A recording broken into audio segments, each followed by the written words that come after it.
Namaste. Namaste, Belinda. Preethaji. Thank you for being here. Thank you for your presence and for your blessings. And I'm going to start with some questions we prepared for you. Beautiful. And hopefully trying that everyone knows you a bit more and knows your message. The first question I want to pose you is that for those who don't know you yet in Spain, and how would you try to describe yourself in a few words? Which is the heart, the essence of your teaching and the message for the world? Both Sri Krishna ji and me, we're the founders of the Oneness movement. Mm-hmm. And in very simple terms, what we do is help people move out of stress and help people experience and live life from a beautiful state, a beautiful inner state. And we see and we believe that as more and more individuals are able to let go of stress and are able to live with that peace and connection and the experiences of oneness, then we will see a very different world.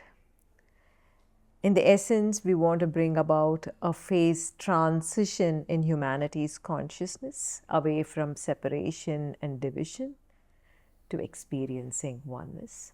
And that we see is the solution for every crisis that the world is facing today.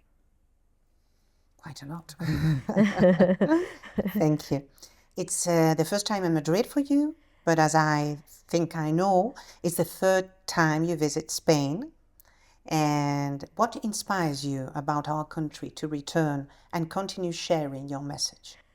The warmth that every one of you share is kind of making me come back to this country again and again. And as true explorers, you've been exploring the external world.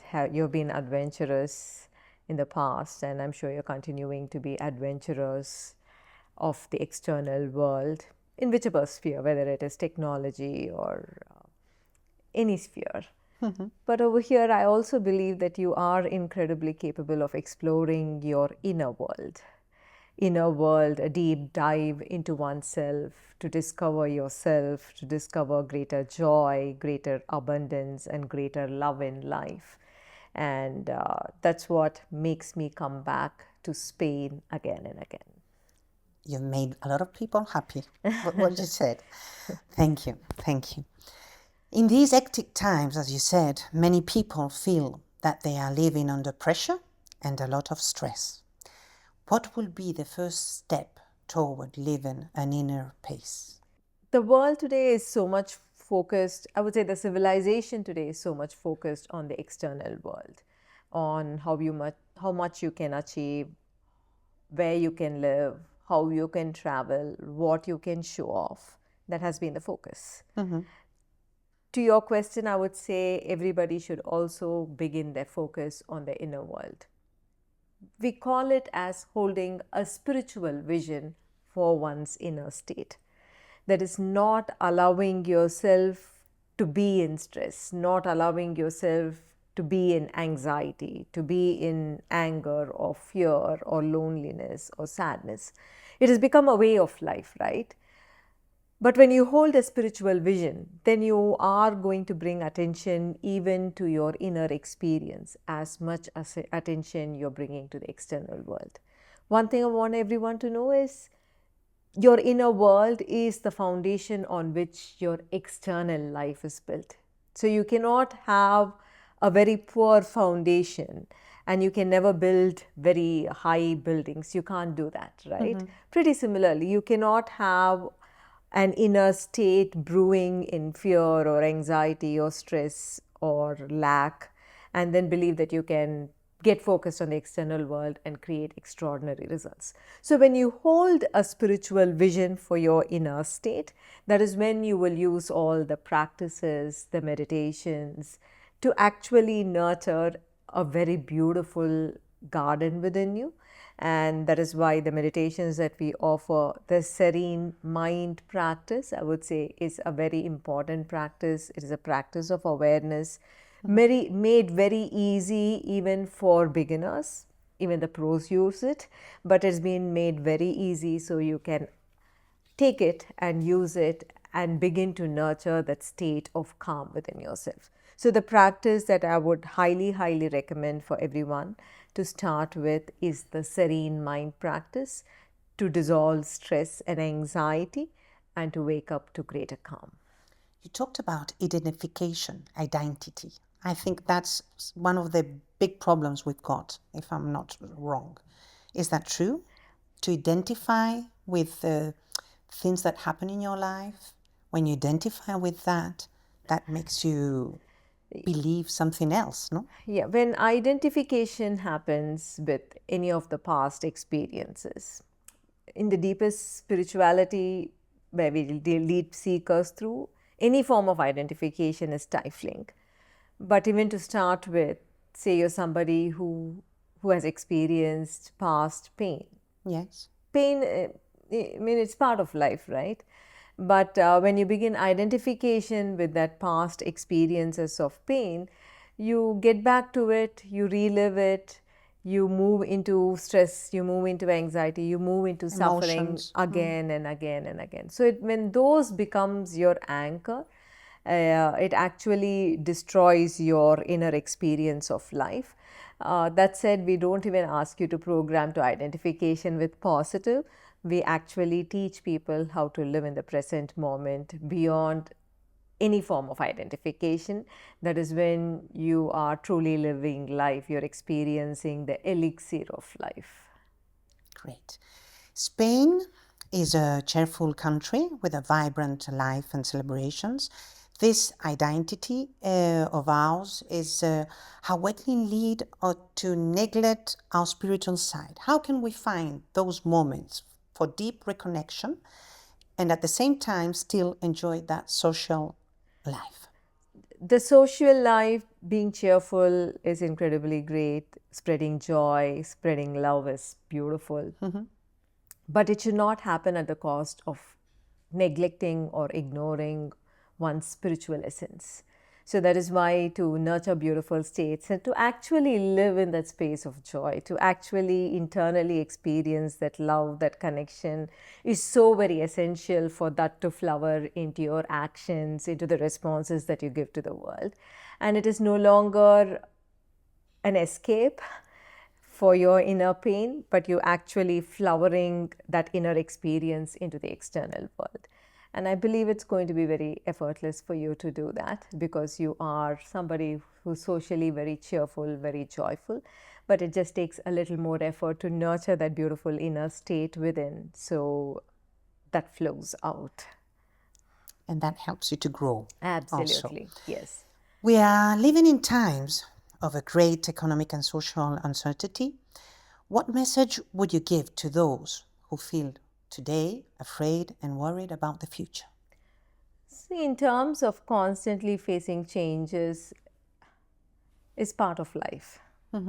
Right now, we have the AI revolution, the technology revolution. There is a lot of uncertainty within countries, between countries. So definitely, what can you do to the situation? The way you go about it is internally you become peaceful and externally you respond from that space of peace. So the question you would ask me is, how do you expect me to be peaceful when so much is happening outside? That is the I would say the trick. When you are peaceful internally and from that space of peace you're going to respond to the situations that is say turbulent outside, the response that you are giving from that space of peace is incredibly powerful, filled with a lot of intelligence, soaked with grace, and then that is when you feel life is a very beautiful flow, irrespective of the turbulent changes that is happening. Instead, say because of the turbulent changes that is happening, you move into a state of stress, and from that state of stress you're going to respond to life. Your stress, your response is only going to add more to the turbulence, and you feel the entire ride of life is very bumpy and not a joyful experience. So I would get back to saying, hold your vision, a spiritual vision for your state, get back to practices, learn to practice the serene mind. You also have another practice, I can speak about it later. Get back to that place of calm as and when anxiety or fear or stress is arising. Get to calm and then respond. And as you're going to continuously give responses to life from this place of calm, you are creating a very beautiful, extraordinary trajectory of life, leading you to an extraordinary destiny. A special path. A special path that you wouldn't have been able to see when you are clouded in stress and anxiety and fear. And why don't they teach everything, all these things in the school? That is a sad part of the whole thing. We've been used to just shortcuts of, escaping from suffering, escaping from fear or anxiety or stress, go for a drink, go for a party, shop, eat, have an ice cream. Like, it is the shortest escape roads that the society has created, but it is like fast food. Fast food is not nurturing you, not nurturing your body, but then it is fast.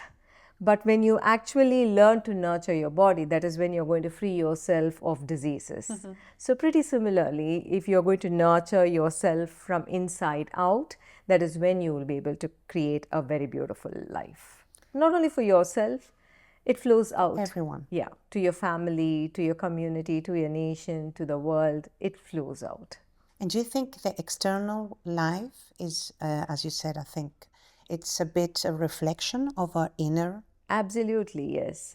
Inside. See, when you move into stress and anxiety and you're not happy with a particular outcome and that's where you are, and say you are going to respond from that state of anxiety, what we have seen again and again is the experiences that flow into your life, mm-hmm. the people whom you meet, the opportunities or something that flows in, situations that flow into your life actually increases your state of stress.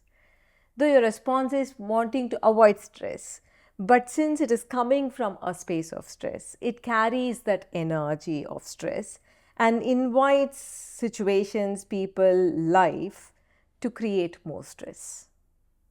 So that is the true secret around life. I would also say the magic of life. So if you nurture beautiful states in consciousness, if you're somebody who's going to be calm, who's going to be just not the idea of it, actually experiencing that inner calm, feeling greater love, experiencing connection or gratitude, then you would see the experiences that roll into your life actually nurtures those beautiful states. So it is a great magic that you can create in life externally by nurturing beautiful states in your consciousness. When we talk about emotions in Spanish, normally we use two different words, verbs and two different words. One is for permanent states and the other one is another way for contemporary states. In English, you say I'm sad or I am happy. But in Spain, we express this in a way that means I feel sad right now and not I am a sad person. Do you think this way of speaking could help people to identify their emotions? Or compared to another languages like in Germany or maybe in English, there's some different form. Yes, no. Identification. Yeah, it's a very beautiful thing that your language has it. Tribal language usually talks when somebody is angry. In the tribal language, it will be angrying. That is the process of anger, yes. That is getting built right now. It is there. So it's such a beautiful thing that you do not identify the emotion to that person. It is part of your language. It's a very nice thing because it's an arising. You're not a sad person, but more and more you become sad. You're tuning yourself into sadness. But there is a disconnection between the person, which is the I, and the emotion that is arising, which is sadness or anger or fear, whatever that is. But that said, your language should actually help you to see what is it that is arising. The process of seeing that which is arising rather than trying to run away from it is very essential part of the practice of awareness, because only in the practice of awareness you're able to declutch that emotion from becoming part of your brain, your neural chemistry, everything. And that is when it dissolves, allowing you to get back to calm. So identification not with a person is great, but you also need to bring attention to that arising that is happening, total attention.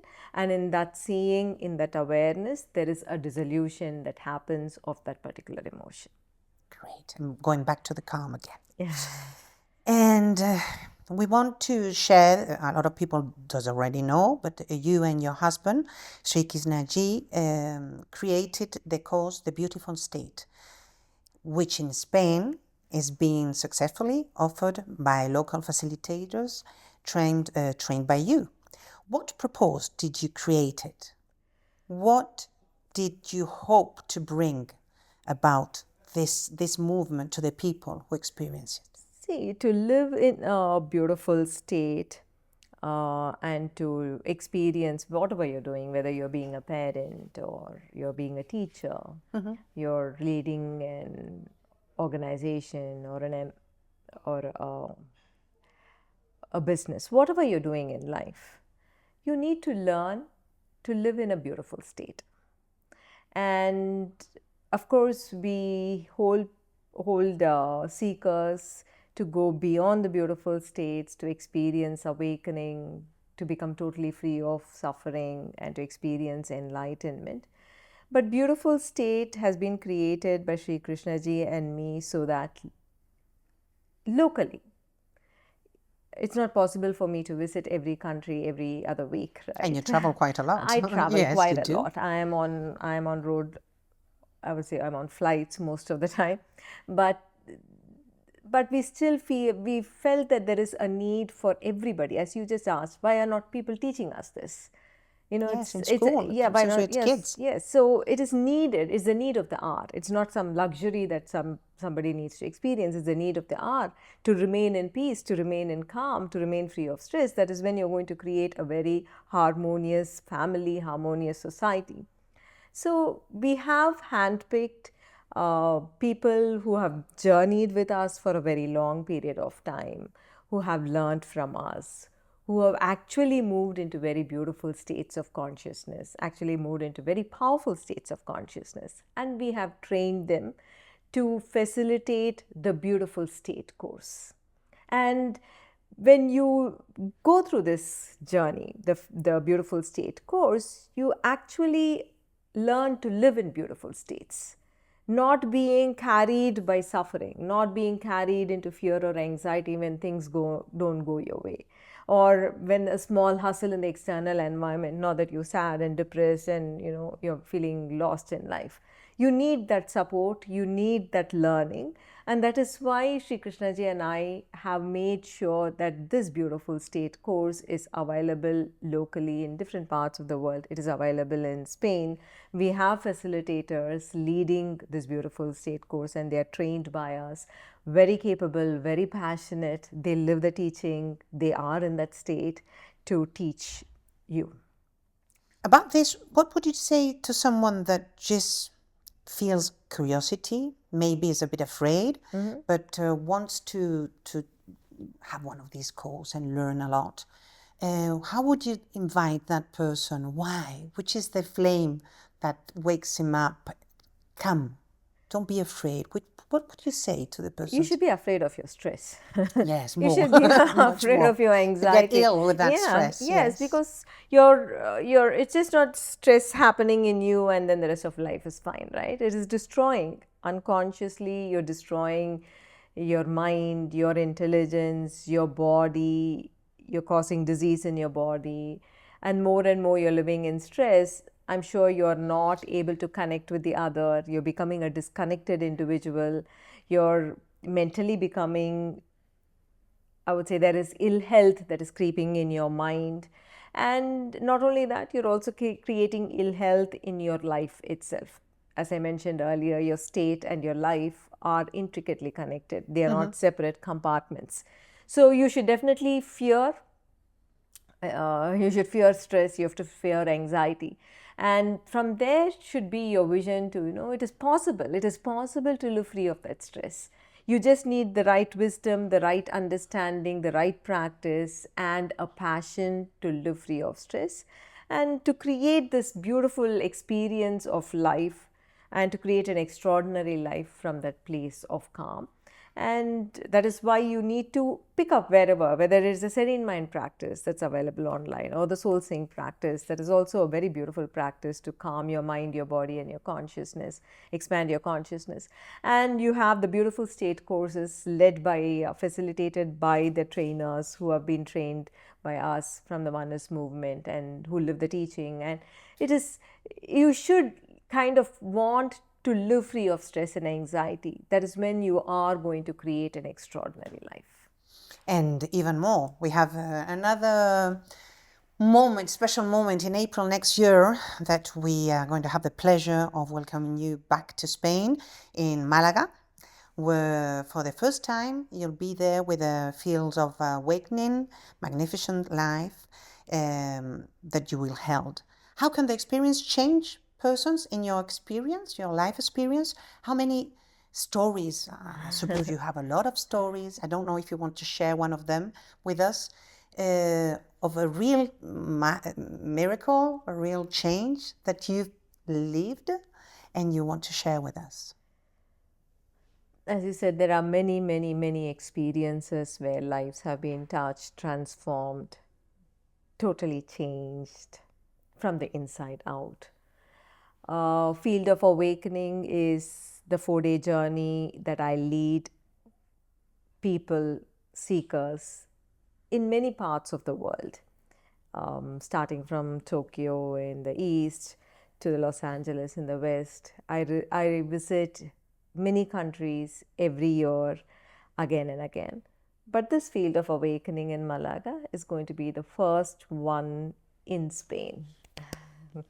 And the reason, what happens in a Field of Awakening is stress has become so attached. That is, you become very attached to stress.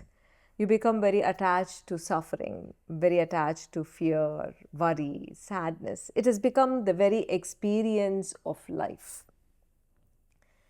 In order to kind of disentangle you from something that you have lived with for a very long period of time, in the Field of Awakening, I lead people through very powerful teachings, wisdom, practices of awareness, very deep processes, and very powerful dikshas, the transfer of energy and the transfer of state, that actually disentangles you from that experience of stress, which has become a part and parcel of your life at this point. Mm-hmm. So to create that separation and to let go of that stress, to create a very new environment internally in terms of how your brain is connected, in terms of which region of your brain is activated, what is the brain wave mode in which your brain is functioning, and how your heart space is opening up and experiencing that connection and togetherness,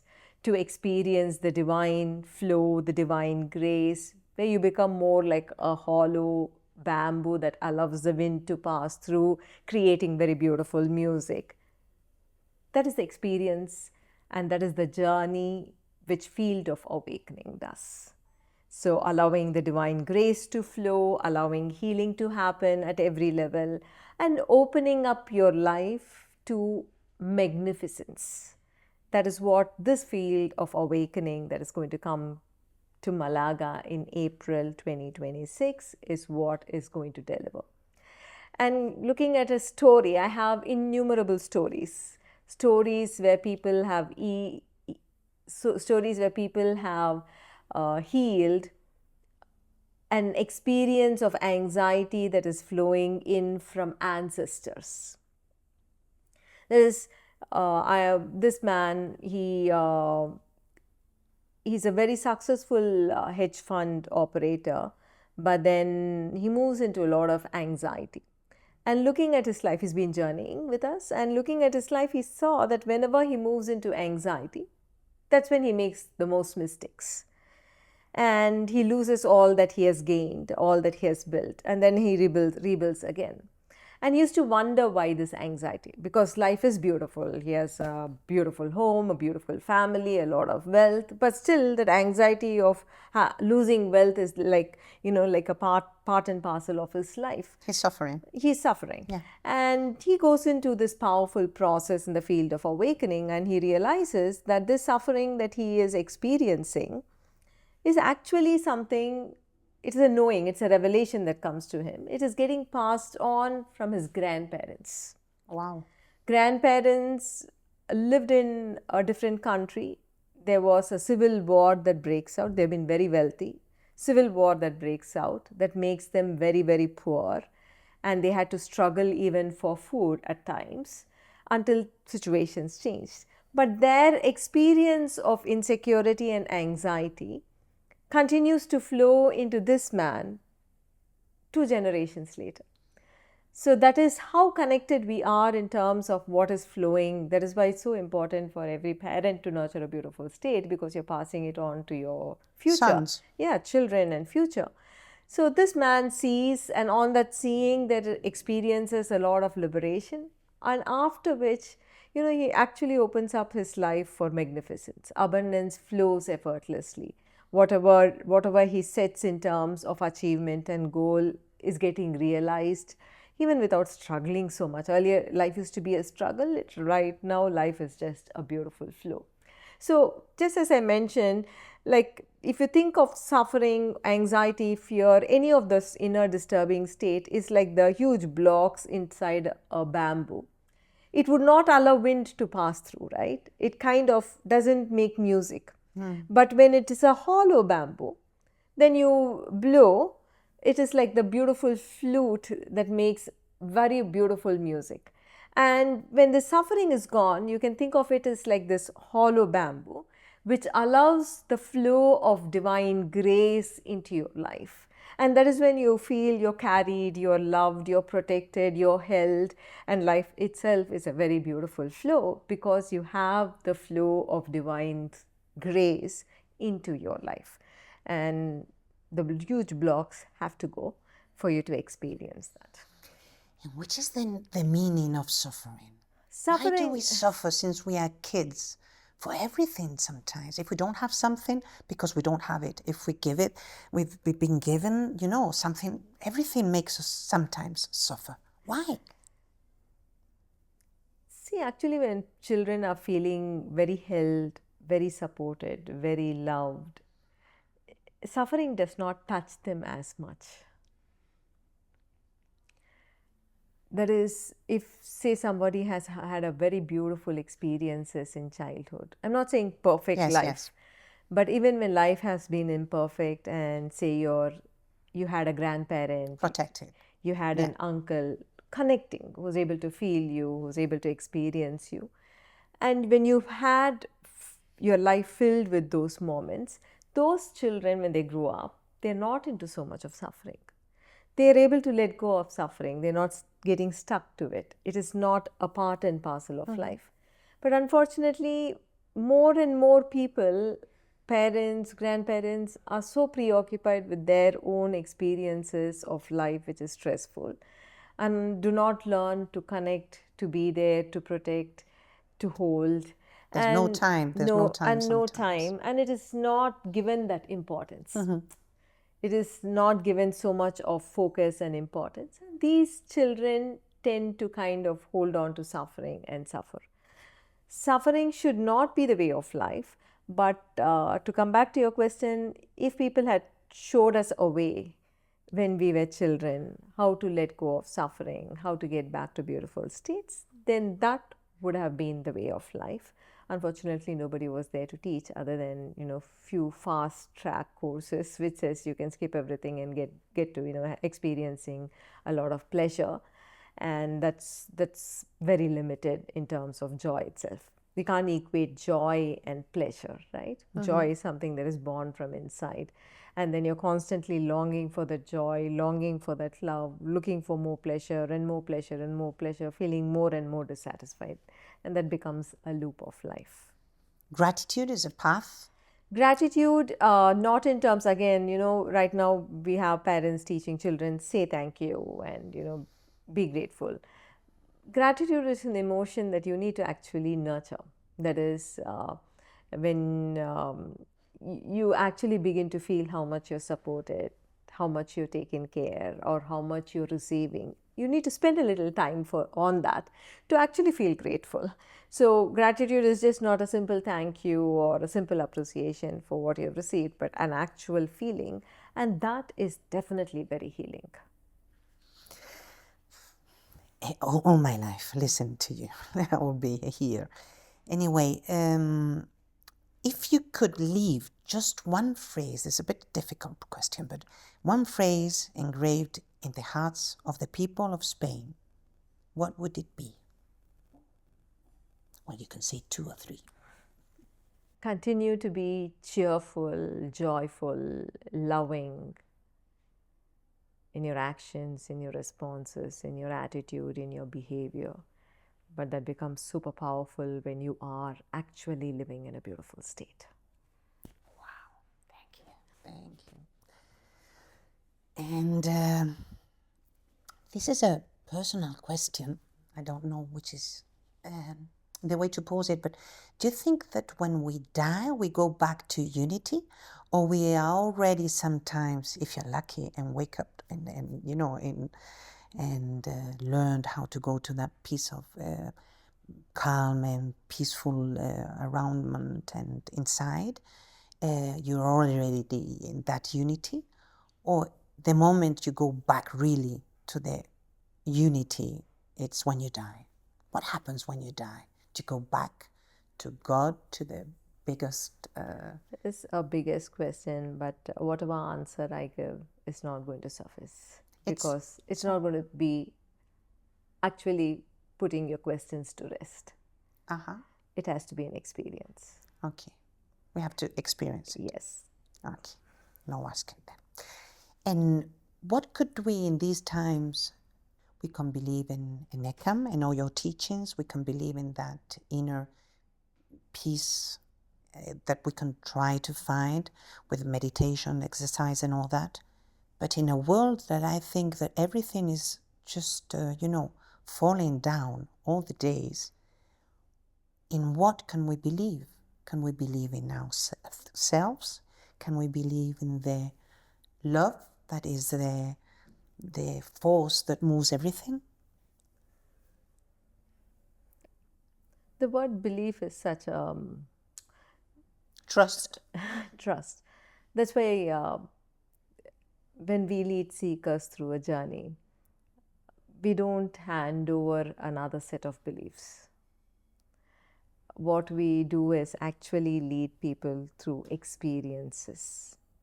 People sometimes have a very powerful awakening of communion with the divine. It could be divine with form, divine as light, divine as energy, divine as field, divine as presence, as love. Or it could be a very strong faith in their state of love, connection, in their state of peace, or the experiences that they have where there's no separation and all there is oneness. So we don't hand over a set of beliefs for followers. What we definitely do is lead them on a journey for them to discover what their faith is. They have to work a bit. Yes. They have to work a bit, and that's when there is faith. You discover. That is when there is faith rather than a belief that I am telling you and you're just trying to work or working very hard to believe it. But you're actually experiencing whether it's powerful states of oneness or powerful states of love and connection or very powerful states of divine communion. But it becomes your experience. And it is no more a belief that has been passed on to you, but it is a faith that is ingrained in every cell of your being. More deep. And I know, and it's very, very interesting when you read what you do for society, to heal society with LOCA, with the Ekam Foundation. I would like you to share a bit of all, I know it's a lot of things, but a Yes. bit of all the things you do for to try to construct a better world? In terms of the world vision itself, we have a vision to create a more peaceful world, a vision to change humanity's consciousness, which is right now ridden with separation and conflict and division, to experiencing greater love, joy, connection, and oneness. And around the world, around the villages around Ekam, we actually working with villagers and many villages to help these villages to discover themselves, around the same time creating all the external infrastructure that they would need to live a very beautiful life. It is like we're working on them inside out, because the human being is first and infrastructure is next. So we are creating model villages where they're people who belong to the tribes and they've literally had nothing, but then we work on creating sustainable villages, but keeping their focus a lot on their state, their inner experience, and from that space giving them strength, the power to change, to create a beautiful, extraordinary village. And these are the works, and this is the work that we are doing in the villages around Ekam. We also work with a lot of youth. A lot of youth have been held, have been transformed, have been learned to live in a beautiful state, working with schools and colleges of India and a few colleges and schools outside India as well. So there are three different parts. One is the village work that we do to create a beautiful external infrastructure by also working on the inner state.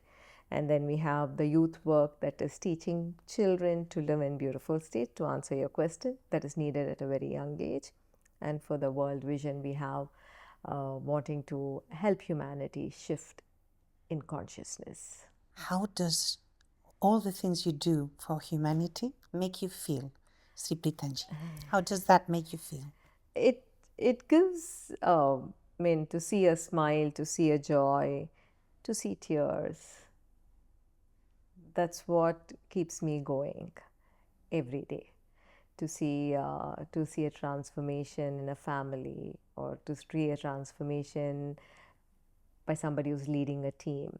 It's just not that, right? It's just not one individual.